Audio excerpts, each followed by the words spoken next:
Palm oil కంపెనీలు శ్రీకాకుళం జిల్లాలో రైతాంగానికి చుక్కలు చూపిస్తున్నాయి. 15 ఏళ్ల క్రితం రైతులకు ఆశలు రేకెత్తించి 2000 ఎకరాల్లో ఆయిల్ పాము సాగు చేయించారు.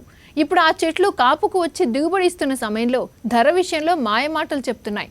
ఆయిల్ ఫామ్ చెట్లు కొబ్బరి, ఈత, తాటి చెట్ల జాతికి చెందినవి. ఒకసారి చెట్టు నాటిన తర్వాత 25-30 ఏళ్ల వరకు దిగుబడి ఇస్తాయి. నీరు పెట్టడం, కొద్దిపాటి చీడపీడలను గమనించడం మినహా సాగు పద్ధతి సులువుగా ఉంటుంది. కాపుకు వచ్చిన తర్వాత కూడా దొంగల బెడద ఉండదు. దీంతో తొలుత రైతులు ఈ తోటల సాగు వైపు మొగ్గు చూపారు. ప్రైవేట్ ఆయిల్ కంపెనీలు మొక్కలు, ఎరువులు ఇచ్చి రైతులను ఆకట్టుకున్నాయి.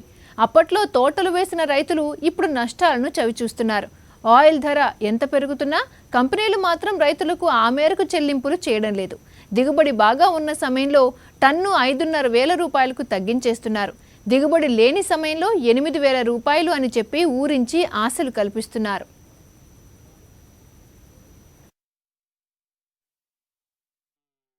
రైతుకి ఎంత వస్తుంది, ఎంత ఆదాయం వస్తుంది అనేసి వేసేటప్పుడు చెప్పడం కానీ తర్వాత వచ్చేటప్పుడు అమలయ్యే పరిస్థితి కనిపించట్లేదు.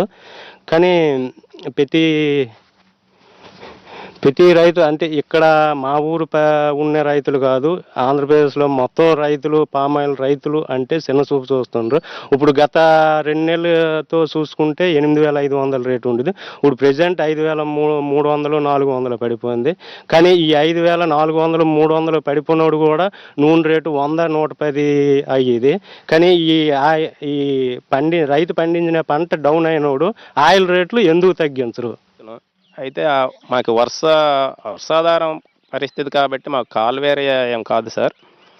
అయితే వర్షాధారం కాబట్టి ఇంతకుముందు ఎక్కువ మా చెరుకు పంట ఉండేది. ఆ చెరుకు కూడా మేము పెట్టేవాళ్ళం. తర్వాత ఆమదాల షుగర్ ఫ్యాక్టరీ మూసివేత నుంచి తర్వాత కొన్ని గిట్టుబాటు ధరలు లేకుండా చెరుకు కూడా మరి వేయడం మానేసామండి. తర్వాత వచ్చి పామాయిల్ కంపెనీ వాళ్ళు వచ్చి పామాయిల్ మంచి గిరాకీ ఉంది, గిట్టుబాటు ధర, మీకు లేబరు పని కూడా ఉండదు, మంచి రేటు కూడా ఇస్తామని చెప్పి మాకు పెట్టించారు. అలాగే నమ్మి ఒక 3 ఎకరాలు పామాయిల్ తోట పెట్టాను సార్. కాపుకు వచ్చిన టైంకి ఒక 8,500 అప్పటికైతే ఉండేది. ఆ తర్వాత ఒక 4-5 నెలలు అయ్యాక మరి ఇప్పుడు 5,300కి రేటు పడిపోయింది సార్. మేము కంపెనీ వాళ్ళని అడగడం ఇదంతా జరిగింది. అడిగినప్పటికీ కూడా మేము ఎప్పుడో పెంచుతాము, ఇప్పుడు గిట్టుబాటు ధర లేదు, మా దగ్గర గవర్నమెంట్ కూడా రేట్ ఇవ్వడం లేదండి, అధికారులు చెప్పడం ఇదంతా జరిగింది సార్. అలాగే 4 సంవత్సరాల వరకు ఎరువులు ఇచ్చారు. 4 సంవత్సరాల తర్వాత ఎరువులు కూడా మరి ఇవ్వలేదండి.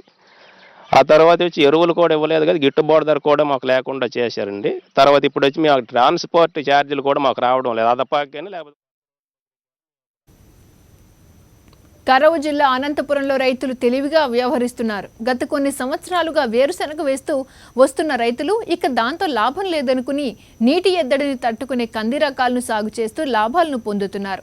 గుంతకల్లుకు చెందిన రైతు లింగన్న తన 5 ఎకరాల పొలంలో కావేరీ డీలక్స్ రకం కందిని సాగు చేశారు.